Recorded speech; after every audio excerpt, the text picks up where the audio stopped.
야고보서 강해를 잠깐 중단하고 내년도 교회 사역을 위한 성경의 가르침을 저희가 받고자 합니다. 그래서 오늘은 에베소서 오늘 본문을 중심으로 우리가 교회입니다라는 제목을 가지고 함께 말씀을 나누도록 하겠습니다.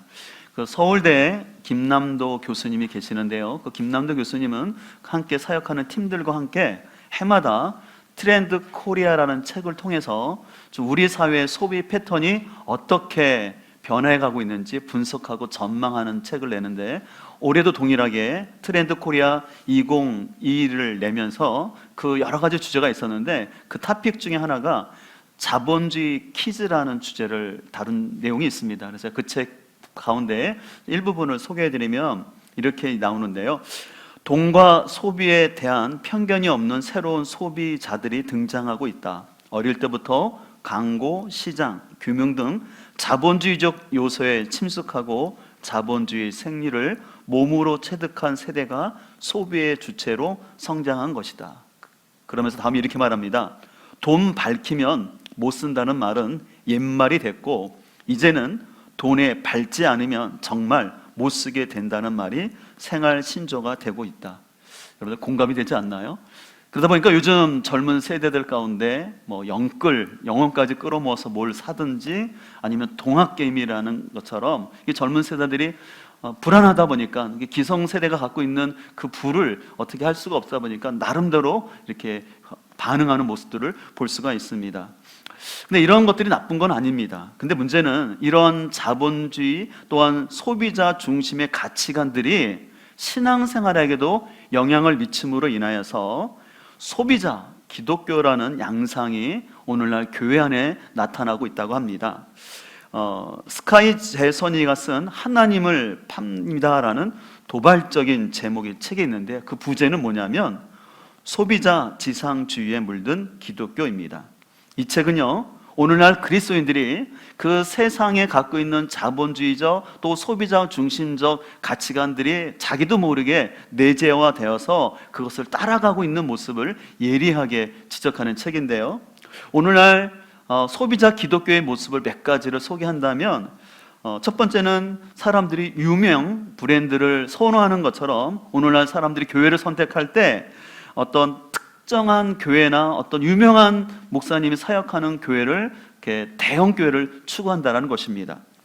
또 직접적인 섬김보다는요, 외부인의 고용해서 교회를 섬기려고 한다는 거예요. 그러니까 직접적으로 교회 총사화가 하는 거 힘들어하고 그냥 교회 헌금으로 외부 사람들을 고용해서 그런 것들을 처리하려는 모습이 나타난다는 것이죠.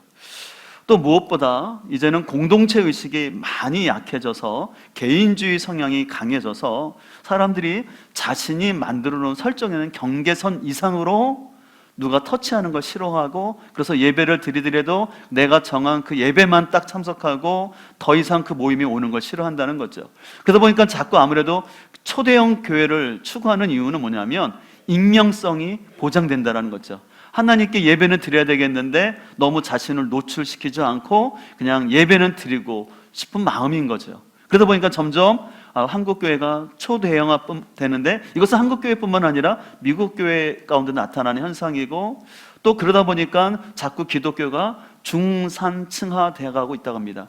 여러분, 중산층화 된다는 것이 왜 문제가 되냐면, 원래 기독교가 갖고 있는 그 복음의 생명성은 가난하고 소외된 자들에게 귀한 생명의 역사가 있었습니다. 그래서 예수님께서 사역하실 때 예루살렘으로 한 중심 무대에서 하신 것이 아니라 그 변방이었던 갈릴리 북쪽에서 하나님 나라 복음을 사역하셨고요. 그래서 복음이 전파될 때마다 그 사회에서 소외되고 가난한 자들이 이 복음의 진리 가운데 하나님 앞에 나오고, 그러면서 하나님 나라가 이루어졌는데, 이제 교회가 점점 중산층화 된다는 것은 뭐냐면, 왠지 오늘날 한국 교회가 좀 가난하고 돈이 없으면 교회 나오기가 좀 불편한 교회가 되는 그 현상이 나타나고 있다는 것이죠.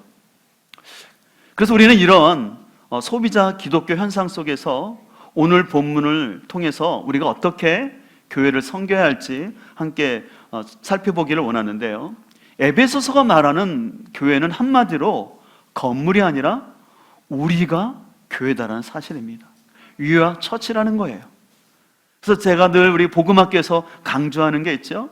다시 한번 복습했으면 좋겠는데요. 우리 발을 가지고 바닥을 치면서 여기는 예배당, 그렇죠? 그리고 우리 가슴에 손을 대면서 나는 성전, 그리고 옆에 있는 사람의 우리가 손을 직접 잡지는 못하지만 우리가 교회인 거예요. 그래서 여러분들이 이 개념을 정확히 알아야 돼요. 지금 우리가 예배드리고 있는 이곳은 예배당인 거예요. 그리고 성전은 우리 안에 예수 그리스도를 모신 우리가 이제 성전 되었어요. 그리고 함께 그 성전된 우리들이 함께 모여 있는 것, 이것이 교회라는 사실입니다. 그렇기 때문에 오늘 우리는 비록 한 건물은 아니지만 우리가 이 현장에서든지 아니면 인터넷에서든지 함께 예배 드리고 있는 우리가 교회라는 사실을 잘 기억을 할 수 있기를 소망합니다. 그렇다면 우리가 교회라면 어떻게 신앙생활을 해야 될까요?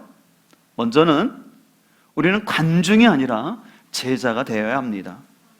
여러분 관중 아시죠? 관중은 자신이 좋아하는 연예인이나 스포츠 선수를 관심을 갖고 그들의 활약하는 모습에 환호를 합니다. 그러나 때로는 그 선수들이 실수를 하게 되면 쉽게 비난을 하고 또한 외면을 하는 게 관중의 모습입니다. 무엇보다 관중은요, 결과에 대해서는 쉽게 말을 내뱉지만 직접 훈련에 참여하거나 땀을 흘리지 않습니다. 이에 반해서 제자는 선수가 되어서 현장에서 뛰는 사람입니다. 그리고 그 경기 결과에 대해서 다른 사람을 탓하는 것이 아니라 자신의 책임으로 받아들이고 그리고 함께 경기하고 있는 선수들을 소중히 여기고 격려하면서 함께 팀워크를 이뤄가면서 계속해서 소교의 목적을 이루고자 노력하고 훈련하는 사람들이 선수라고 할 수 있습니다. 하지만 관중과 같은 신앙생활을 하는 사람들은요, 관중석에 앉아서 마치 그냥 팔짱을 끼고 목사님이 설교를 잘하나 못하나, 찬양팀이 찬양을 잘하나 못하나 하는 어떤 평가자의 위치에 있을 수 있다는 것이에요.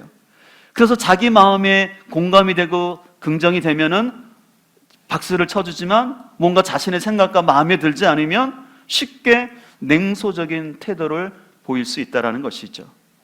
그러나 우리는 기억할 것은 우리 주님은 우리들을 관중이 아니라 단순히 예수 그리스도의 팬이 아니라 하나님 나라를 위한 제자요 선수로 부르셨음을 우리가 꼭 기억할 수 있기를 소망합니다.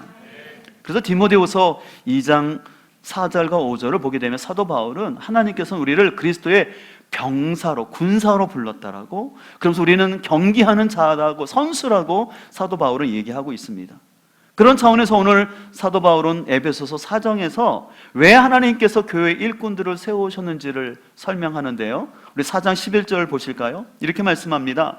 그분이 어떤 사람은 사도로, 어떤 사람은 애언자로, 어떤 사람은 복음 전도자로, 또 어떤 사람은 목사와 교사로 삼으셨습니다. 예수님께서는요, 자신의 몸인 교회를 세우기 위해서 교회의 여러 직분자를 세우셨다고 말씀합니다. 근데 그 직분자를 왜 세우셨냐면 그 직분자들이 성도들을 훈련하고 준비시켜서 그 성도들로 말미암아 주님의 몸된 교회를 세우기 위해서 이 일꾼들을 세우셨다는 것이죠. 그래서 4장 12절은 이렇게 말씀하는데요, 우리 같이 한번 읽을까요? 이는 성도를 온전하게 하여 봉사일을 하게 하며 그리스도의 몸을 세우려 하심이라. 여기서 온전하다라는 단어는 영어로 equipping이라는 단어인데 준비하다, 구비시키다, 훈련시키다라는 뜻이 있어요. 그래서 교회 지도자가 하는 역할은 뭐냐면 성도들을 잘 준비시키고 구비시키는 것입니다. 왜요? 그 성도들이 잘 준비되어서 봉사일을 하기 위해서. 그래서 이 봉사라는 것은요, 우리가 교회에서 봉사한다고 할 때 많은 사람들은 그냥 주방에서 봉사하거나 청소하는 것으로 생각하는데 실은 봉사의 의미는 그것을 훨씬 뛰어넘어서 교회를 섬기고 그 교회를 감당하기 위해서 직분을 주셨어요. 근데 그것이 바로 직사예요. 근데 재밌는 것은요, 이 봉사하다는 단어가 디아코니아고 집사가 디아코노스라는 거예요. 그래서 집사의 직분은 뭐냐면 주님의 몸된 교회를 섬기기 위해서, 주님의 공동체를 봉사하기 위해서 하나님이 집사를 세우셨다는 것이죠. 그래서 여러분들이 기억할 것은 교회 집사는요, 그 사람이 교회를 몇 년 다녔기 때문에 체면상 그냥 불러주는 게 결코 아니라는 사실을 기억해야 돼요. 그렇기 때문에 여러분들 셀프 집사 임명을 하지 않기를 소망합니다. 성도들끼리 보다 보면 좀 호칭하기가 불편해서 그런지 교회에서 집사를 임명하지 않았음에도 불구하고 막 서로 집사님이라고 불러주세요. 예, 그 환경은 이해할 수 있지만 그것은 우리가 잘 조심을 해야 돼요. 그래서 우리는 또 내가 스스로 어느 분이 나를 집사님하고 부를 때 단순히 그 집사라는 호칭에만 머물러 있지 말고 집사의 존재 목적은 하나님의 교회를 섬기기 위해서 봉사하기 위해서 부름받은 존재인데 나는 그 역할을 감당하고 있는지를 생각해 볼 필요가 있는 것이죠. 그런 의미에서 여러분들 집사로 대표되는 교회 모든 재직들은 그들의 은사에 따라서 주님의 몸된 교회를 섬기기 위한 제자로 부름받았다는 사실을 우리가 꼭 기억할 수 있기를 소망합니다. 그래서 히브리서 12장은 이렇게 우리에게 권면하는데요. 이러므로 우리에게 구름같이 둘러싼 허다한 증인들이 있으니 모든 무거운 것과 얽매이기 쉬운 죄를 벗어버리고 인내로써 우리 앞에 당한 경주를 하며 믿음의 주요 또 온전하게 하시는 이인 예수를 바라보자 라고 말합니다. 오늘 히브리서 저자는요, 우리가 경기장에서 경기하고 있는 선수라는 것이에요.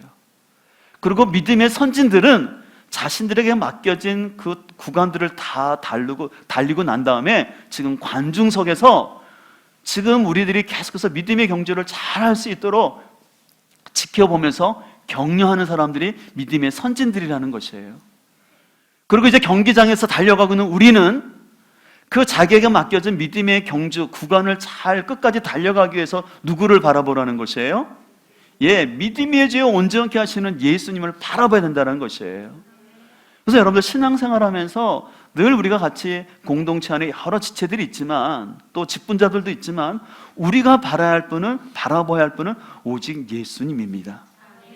예수님만 바라봐야지 우리가 넘어지지 아니하고 다른 사람이 뭘 어떻게 하든 어떻게 말하든 거기에 상관없이 믿음의 주인신 주님을 바라보고 나갈 때 우리에게 맡겨진 그 믿음의 경주 구간을 잘 달려가게 될 줄 믿습니다.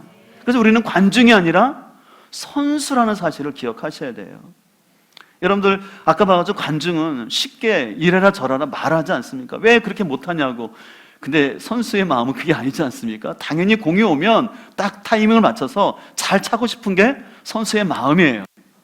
근데 하다 보면 필드에 뛰시 보면 알잖아요, 그렇죠? 내 몸이 내 몸처럼 안 돼요. 또 공이 스피드가 내가 생각하는 것처럼 빠르게 오거나 늦게 오지 않아요. 그냥 실수할 수가 있거든요. 근데 그걸 모르는 관중들은 어떻게 해요? 왜 그게 못 보냐고, 왜 그 빈자리가 있는데 왜 거기에 있지 않냐고, 왜 딴 데가 있냐고 막 얘기하는 거예요. 근데 선수 입장이 되면 그건 아니라는 거 아시지 않습니까? 교회도 마찬가지인 것 같아요. 내가 선수의 입장에 있으면은 최선을 다해서 하긴 하지만 못 보는 부분이 있을 수 있거든요. 근데 관중은 자꾸 자기에 보이는 그것들만 가지고 쉽게 말을 할 수가 있는 것이에요. 그렇기 때문에 우리는 늘 기억할 것은 자꾸 내가 관중에 앉아있는 관중석에 있지 마시고 내가 하나님 앞에 선수로 부름받았음을 꼭 기억할 수 있기를 소망합니다. 그래서 내가 선수로 부름받은 사람은 그런 의미에서 내가 편하게 신앙생활을 하려고 하면 안 돼요. 어떤 면에서 여러분들 예수님 믿는 것은요, 어려운 길을 선택하는 것이에요. 우리는 일반적으로 다 편하고 좋은 길을 가려고 하는데 왜 우리가 어려운 길을 선택해야 될까요? 그것은 전제가 있어요. 복음의 진리를 아는 사람만이 믿음의 길을 끝까지 갈 수가 있는 거예요. 예수님을 믿는다는 것은 결코 쉬운 게 아닌 거를 아는 거예요. 근데 그럼에도 불구하고 왜 쉽지 않고 좁은 길인데 왜 가냐면 예수 그리스도를 통해 주신 이 복음의 진리, 그와 하나님 나라의 가치가 너무 소중하기 때문에 때로는 힘들고 어려워도 이 길을 갈 수가 있는 것이죠. 그런 의미에서 여러분들이 편한 길을 가려 하지 마시고 내가 주님 앞에 제자로 선수로 부름받았음을 기억하고 우리가 계속해서 달려갈 수 있기를 소망합니다. 지난주에 재밌는 제가 기사를 봤는데요, 어떤 그 교회 학교 학생이 집에서 예배를 드리는데 아빠가 인터넷 예배 드린다고 소파에서 누워서 예배를 드렸나 봐요. 그랬더니 그 사진을 찍어가지고 교육자한테 전달해 줬대요. 우리 아빠가 이렇게 예배 드리고 있는데 좀 막아주세요. 저는 참 그 훌륭한 따님을 두었다고 생각합니다. 그 아빠를 사랑하는 마음을 가지고, 아마 그 학생은 어린 아이였지만 그래도 예배를 드리는데 이렇게 소파에 누워서 예배 드리는 건 아닌 것은 분별할 수 있었던 것 같아요. 그러니까 자신의 아버지를 사랑하는 마음을 가지고 아버지가 누워서 예배 드리지 않도록 도와달라고 그 사진 보내는 딸, 우리 그런 자녀들이 있길 소망합니다. 예. 근데 우리가 실은 이게 우스운 얘기 같지만 우리도 점점 이 코로나 상황 속에서 편하려주면 한도 끝도 없는 것 같아요. 어떻게 보면 코로나가 우리에게 핑계대기 좋잖아요. 정부에서 자꾸 대면하지 말라니까. 그래서 인터넷을 드리는데, 근데 우리는 조심을 해야 돼요. 우리가 편한 건 좋긴 좋은데 자꾸 이게 편한 게 익숙해지다 보면은 하나님을 향한 경외함이 없어지는 거예요. 그냥 인터넷으로 틀어놓고 내가 딴짓하면서 그냥 예배 드렸다고, 그리고 복장도 편하게 입고 그냥 나는 예배 드렸어 라고 생각할 수 있다는 것이에요. 근데 여러분들, 편함이 실은 축복은 아닌 거예요. 그래서 여러분들이 잘 분별할 수 있기를 소망합니다. 내가 그냥 편하게 관중석에서 그냥 팔짱 끼고 말을 하는 사람이 아니라 나는 제자로, 선수로 부름받았다라는 그 마음이 우리 가운데 있기를 축원합니다. 두 번째는요, 우리는 계속해서 교회가 되기 위해서 함께 훈련받으며 함께 성장해야 합니다. 오늘 13절은 이렇게 말합니다. 우리가 다 하나님의 아들을 믿는 것과 아는 일에 하나가 되어 온전한 사람을 이루어 그리스도의 장성한 분량이 충만한 데까지 이르느니 라고 말하고 있습니다. 오늘 사도 바울은 에베소 교인들을 향하여서 열애를 인정하지 아니하고 우리가 다라고 말합니다. 그래서 우리가 다 하나님의 아들이신 예수 그리스도를 믿는 것과 아는 일에 하나가 되자라고 권면하고 있습니다. 왜 이렇게 권면할까요? 우리가 함께 훈련받고 함께 성장하지 않으면 기울어지기 때문에 그래요. 기울어지게 되면은 제대로 속도를 낼 수도 없고 제대로 역할을 하지 못하기 때문에 사도 바울은 여러분들이 예수님을 믿고 아는 일에 우리가 계속해서 하나가 되어서 갑시다라고 권면하는 것입니다. 그러면서 오늘 14절에서는 이제 온전한 신앙과 그렇지 못한 어린아이 신앙을 대조하는데요, 이는 우리가 이제부터 어린아이가 되지 아니하여 사람의 속임수와 간사한 유혹에 빠져 온갖 교훈의 풍조에 밀려 요동하지 않게 하려 함이라 라고 말합니다. 성숙한 제자는요, 예수님의 분량에 이르기까지 성장함으로 인해서 흔들리지 않는 특징이 있어요. 이에 반해서 어린아이 신앙은요, 귀가 얇은 사람처럼 자신의 감정과 상황에 따라 자꾸 흔들려요. 그러다 보니까 맡겨진 사명을 꾸준하게 감당하지 못하고 업앤다운이 자주 발생하는 것입니다. 그렇기 때문에 오늘 사도 바울은 15절에서 이렇게 권면합니다. 우리는 사랑으로 진리를 말하고 살면서 모든 면에서 자라나서 머리가 되시는 그리스도에게까지 다다라야 합니다 라고 얘기합니다. 여기서 모든 면에서 자란다라는 것은 뭐냐면 여러 가지 방법을 통하여서 영적 성숙을 지속하라는 것이에요. 그러니까 자기에게 주어진 환경 속에서 또 자신에 맞는 여러 가지 방법들을 동원해서 영적 성숙이 계속해서 이루어져야 된다는 것이죠. 그런 의미에서 아까 말한 것처럼 교회의 직분자와 교회 리더를 세우는 이유는 뭐냐면 그 교회 형편과 상황 속에서 성도들이 계속해서 하나님 앞에 온전한 사람으로 구비될 수 있도록 여러 가지 것들을 살펴서 필요한 것들을 교육하고 훈련하는 것이죠. 그런 의미에서 실은 올 한 해 코로나로 참 많은 어려움이 있었지만 우리 교회는 오히려 다른 때보다 더 많은 사역을 했던 것 같아요.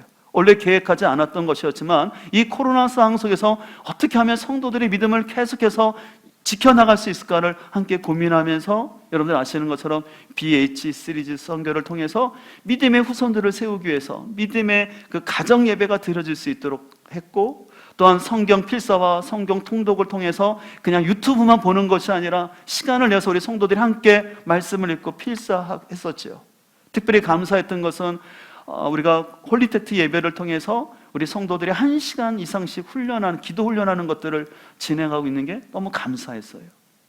특별히 지난주도 감사한 것은 우리 한 권사님이 어떤 지사님에게 좋은 멘토 역할을 해주시면서 기도에 대한 도전을 주셨고, 그로 말미암아 그 지사님이 어린 자녀들이 있음에도 불구하고 택시를 계속해서 타고 오셔서 저녁에 1시간씩 기도하고 하시는 그 지사님 볼 때마다 참 제 마음속에 너무 감사한 마음이 들었습니다.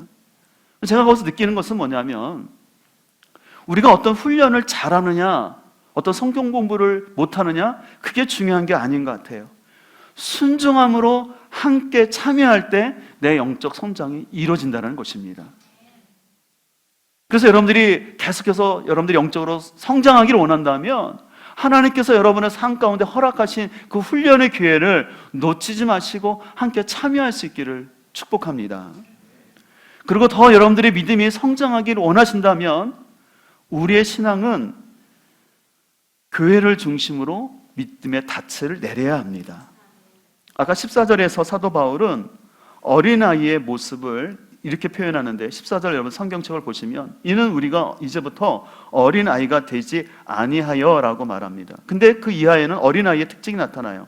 사람의 속임수, 간사한 유혹에 자꾸 흔들리고 세상 풍조에 요동치는 게 어린아이의 특징이라고 말합니다. 근데 이런 것을 방지하기 위해서 우리에게 필요한 것은 뭐냐면 내 신앙생활에 닻을 굳건히 내려야 되는데, 그 닻은 바로 교회에 내려야 할 줄 믿습니다. 우리가 함께 교회라는 사실을 알고 그 믿음의 공동체의 믿음을 닻을 내리고 있으면 내가 그 요동함과 유혹을 극복해낼 수가 있다는 것이에요. 근데 그러지 아니하고 내가 공동체의 믿음의 닻을 내리지 아니하고 자꾸 개인 중심적이거나 아니면 다른 데 중심을 두고 하려고 하면은 내 신앙생활이 왔다 갔다 하고 바쁜 것 같은데 막상 열매는 얻게 된다는 것이죠. 제가 설교를 시작하면서 소비자 기독교 현상이 이제 많이 나타나고 있다고 하는데, 마치 오늘날 많은 사람들이 인터넷을 쇼핑을 통해서 자기가 선호하는 것을 추구하듯이 오늘날 많은 사람들이 교회를 쉽게 생각하는 것 같아요. 그리스도의 몸이라는 그런 의식보다는 그냥 내 좋아하는 것, 또 싫음에 따라 너무 쉽게 교회를 옮기려고 하는데, 실은 이런 부분은 우리가 잘 생각할 필요가 있습니다. 우리는 때로는 하나님의 부르심과 또 자신의 어떤 신앙의 성장을 위해서 우리가 또 교회를 옮길 수도 있어요. 그럼 내가 그 옮겼으면 그 안에서 내가 몸을 이루는 것들을 계속 노력을 해야 됩니다. 근데 내가 몸을 이루지 아니하고 자꾸 내가 아웃사이드에서 다른 데로 왔다 갔다 하게 되면은 내 믿음이 자라날 수가 없는 것이죠. 그래서 제가 저번에도 말씀드린 것처럼 우리가 설교를 많이 듣는다고, 좋은 설교를 많이 듣는다고 성장하는 것이 아니라 내가 몸을 담고 있는 공동체를 통해서 그 주시는 말씀에 내가 그 말씀을 듣고 순종하느냐 안 하느냐가 내 믿음을 결정한다고 저는 생각해요. 우리가 좋은 말씀을 들으면 저 같은 것도 그런 것 같아요. 좋아요. 그래. 이런 깨달은 데 있지. 그러나 제 머리는 크게 할지 모르지만 저를 성장시키는 것은 저에게 주시는 하나님의 말씀과 또 우리 공동체에 주신 말씀을 제 스스로도 실천에 내가야지 제가 성장한다는 거죠. 제가 비록 설교를 했지만 설교한 대로 안 산다면 그것은 성도들에게 덕이 안 되고 오히려 실족해 하는 거기 때문에 저도 부단히 최소한 제가 설교한 만큼은 살려고 끊임없이 저도 노력하게 되는 거고, 저뿐만 아니라 우리 성도들도 그 공동체를 통해서 주신 말씀대로 내가 살아가려고 반응하고, 그 가운데 때로는 내 옛자가 깨어지고 그런 나의 그 갈등이 있지만 그 순종하고자 할 때 하나님이 우리를 변화시키고 성숙시켜 줄 줄 믿습니다. 그래서 소망하는 것은 우리가 공동체 가운데서 진리의 말씀 안에서 뿌리를 내려서 자루나 우루나 치우치지 않고 예수님의 장성한 분량에까지 함께 성장해 갈 수 있기를 주님의 이름으로 축복합니다. 세 번째로 우리는 따로따로가 아닌 한 몸으로 연결되어 있어야 합니다. 오늘 16절은 이렇게 말합니다. 온몸은 머리이신 그리스도께 속해 있으며 몸에 갖추어져 있는 각 마디를 통하여 연결되고 결합됩니다. 각 지체가 그 맡은 분량대로 활동함을 따라 몸이 자라나며 사랑 안에서 몸이 건설됩니다. 오늘 사도 바울은 우리 몸의 수많은 기관들이 유기적으로 연결되어 있는 것처럼 교회 역시도 다양한 성도들이 모여 있지만 중요한 것은 서로 연결되어 있는 것, 함께 하는 것이 중요하다라고 얘기합니다. 우리가 간혹가다 사고로 인해서 이렇게 손마디가 잘리는 그런 아픔을 겪을 때가 있거든요. 근데 그때 중요한 것은 뭐냐면 비록 이 손마디가 잘라갔다 하더라도요, 빨리 그것을 가지고 병원에 가서 봉합 수술을 하게 되면 이게 붙는다라는 것이에요. 잘라졌다고 그냥 방치하면 안 된다라는 것이에요. 왜냐하면 잘라졌다고 그냥 버리게 되면 만약에 이 손이 버림으로 해서 이 마디가 죽을 뿐만 아니라 남아있는 몸들도 어떻게 해요? 이 한 마디가 없으므로 불편함이 온다라는 것이에요. 그래서 제가 생각할 때 건강한 몸은 뭐냐면 크고 튼튼한 것도 있지만 모든 기능들이 제자리에 있는 거예요. 신체가 제자리에 있어서 자기 역할을 감당하면 크든 작든 간에 그것이 건강한 몸이라고 할 수가 있습니다. 이 같은 차원에서 교회의 일꾼은 어떤 자신에게 맡겨진 일을 잘하느냐 못하느냐가 떠나서 제 자리에 있는 것, 그것이 전 중요하다고 생각합니다. 예를 들어서 여러분들 가운데 우리 여러 봉사팀이 있지만 차량으로 섬기시는 분들이 있어요. 근데 그분들이 성도들의 발이 되어 주심으로 인하여서 어르신들이나 우리 어린아이들처럼 교통수단이 불편한 그분들을 위해서 그분들이 수고해 주심으로 인하여서 이 시간 또 함께 예배를 드리는 것이죠. 또 지금 방송팀에서도 한 4분이 섬기는데 예전 같지 않고 우리가 이제 유튜브로 같이 송출을 하다 보니까 음향을 담당할 분이 필요하고요. 또 방송 영상을 촬영하는 사람도 필요하고 또 자막을 하는 사람, 또 녹화를 하는 사람들, 이 역할들이 다 있는 거예요. 근데 한 사람이 더 빠지게 되면 세 사람이 그것을 커버하려면 자연스럽게 흐름이 되지 않냐고 뭔가 삐끗하게 되고 잘 넘어가지 않아요. 그래서 중요한 것은 뭐냐면 내가 잘하고 못하고가 아니라 있어야 할 자리에 있는 게 중요하다는 것이죠. 근데 내가 다양한 교회에는 여러 지체들이 있어서 있어야 할 자리에 있어야 되는데, 근데 그 몸들이 하나 되기 위해서는 머리의 역할이 중요합니다. 그래서 오늘 15절은 예수 그리스도를 머리라고 얘기합니다. 15절을 다시 한번 볼까요? 오직 사랑 안에서 참된 것을 하여 범사에 그에게까지 자랄지라 라고 말하면서 그는 머리니 곧 그리스도라. 예수님이 머리라고 말하죠. 네. 또 여러분들 1장 22절을 볼까요? 한 장만 넘기시면 에베소서 1장 22절을 보게 되면 또 만물을 그의 발 아래 복종하게 하시고 그를 만물 위에 교회의 뭐로 세우셨다는 거예요? 머리로 세우셨다는 거예요. 여러분들 어떻게 보면 우리 신체 중에 가장 힘이 있는 데가 넓적다리가 할 수 있고요, 우리 눈은 아름다운 것을 볼 수 있는 눈인데 예수님 힘이 센 넓적다리나 아름다운 것을 볼 수 있는 눈으로 하지 않고 왜 머리라고 표현했을까요? 그것은 머리의 역할 때문에 그렇죠. 실제로 여러분들 우리 머리는요, 우리 신체의 보통 평균적으로 2%의 무게밖에 안 됩니다. 근데 이 머리가 사용하는 산소 양이 전체의 20%가 되고요, 또 우리가 섭취하는 음식의 20%도 머리가 사용하고요, 또한 그 피의 15%를 바로 뇌에서 사용한다고 합니다. 2%밖에 안 되는 뇌지만 우리 부분에 있어서 20%, 15%를 사용하는 거예요. 그만큼 머리 역할이 중요하기 때문에 그렇습니다. 왜냐하면 우리 모든 신체는 뇌의 신호와 지시에 따라 움직여야지만 정상적인 활동을 하기 때문에 그렇습니다. 근데 여러분들 그거 아세요? 우리 세포 가운데 유일하게 뇌의 지시를 안 받는 세포가 있다고 합니다. 그것이 바로 암세포라고 합니다.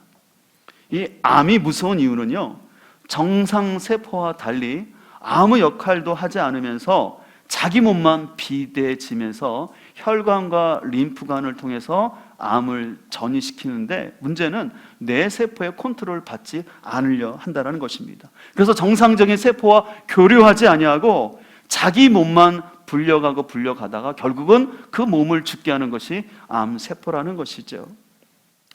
여러분, 이 같은 차원에서 우리 역시도 우리가 그리스도의 한 몸이라는 사실을 기억하고, 그리고 머리 대신 예수님의 그 다스림과 그 말씀 가운데 순종하며 나가야 되는데, 그 머리 대신 예수 그리스도의 그 말씀에 따르지 아니하고 자신의 생각과 감정 가운데 홀로 있으려 하면은 그것은 굉장히 영적으로 위험해진다는 것이에요.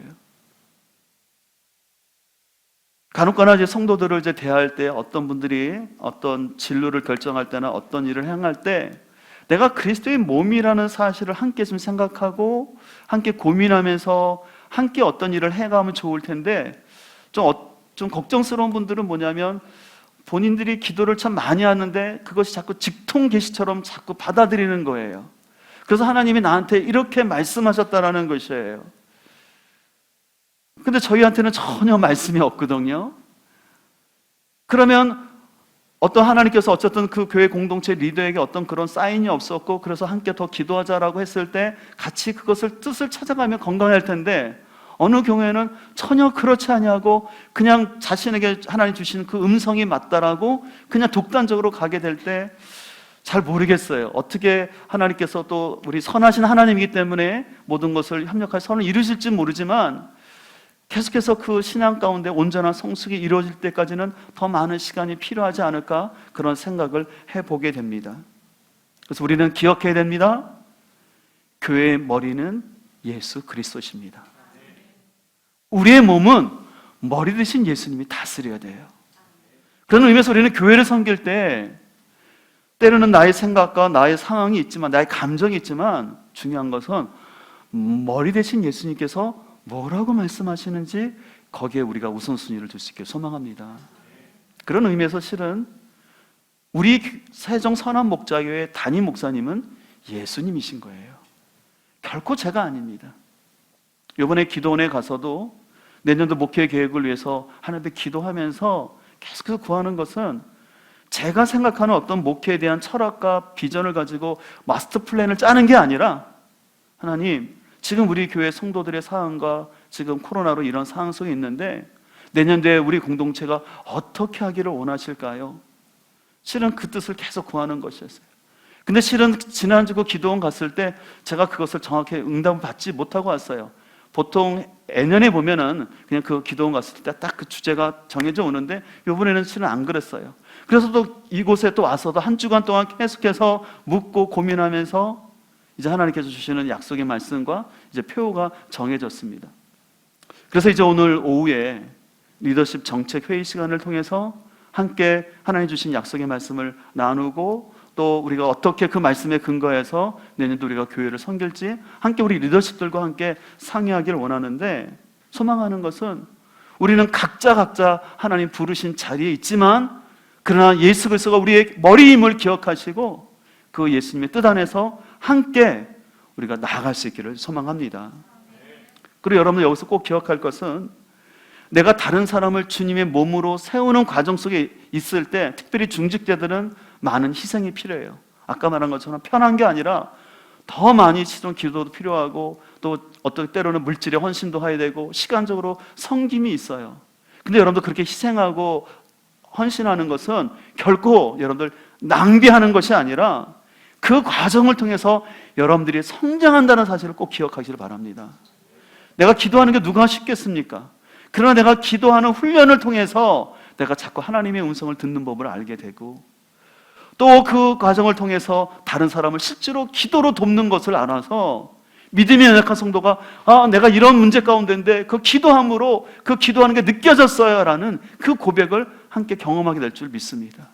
그래서 또 어린 그 성도들이 성장하면 그 성장의 그 혜택을 우리 같이 누린다는 사실을 기억해야 돼요. 그래서 교회는 누구만 희생하고 누구만 혜택 받는 게 아니에요. 우리는 같이 몸이기 때문에 함께 희생해가고 성장해가면 그 은혜를 우리가 다 같이 공유한다는 사실을 기억했으면 좋겠습니다. 오늘 말씀을 마치면서 여러분들이 다른 건 다 기억하지 못하더라도 우리가 교회라는 사실을 꼭 기억했으면 좋겠어요. 나 혼자가 아니에요.